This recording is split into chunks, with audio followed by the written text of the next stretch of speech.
দুপুর 12টায় শুধুমাত্র একটি নাম, আল্লাহর খাস নাম 7 বার পরেন, মনের সব আশা পূরণ হয়ে যাবে। অবস্থা খারাপ, ঋণগ্রস্ত, মাথায় ঋণের বোঝা, কি করবেন কোনো কিছুই কুল কিনারা পাচ্ছেন না, আজকে আমলটা করেন, ইনশাআল্লাহ আপনার ভাগ্য খুলে যাবে। আল্লাহ এত পরিমাণে রিজিক দান করবেন আপনি কল্পনা করবেন না। আল্লাহ তাআলা বলেন,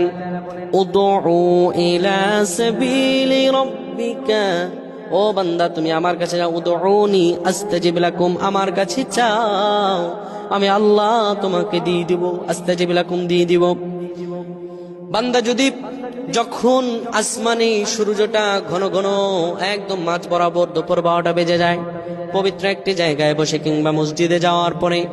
একদম পবিত্র ওযু করে পরিচ্ছন্ন হয়ে 7 বার যদি পড়ে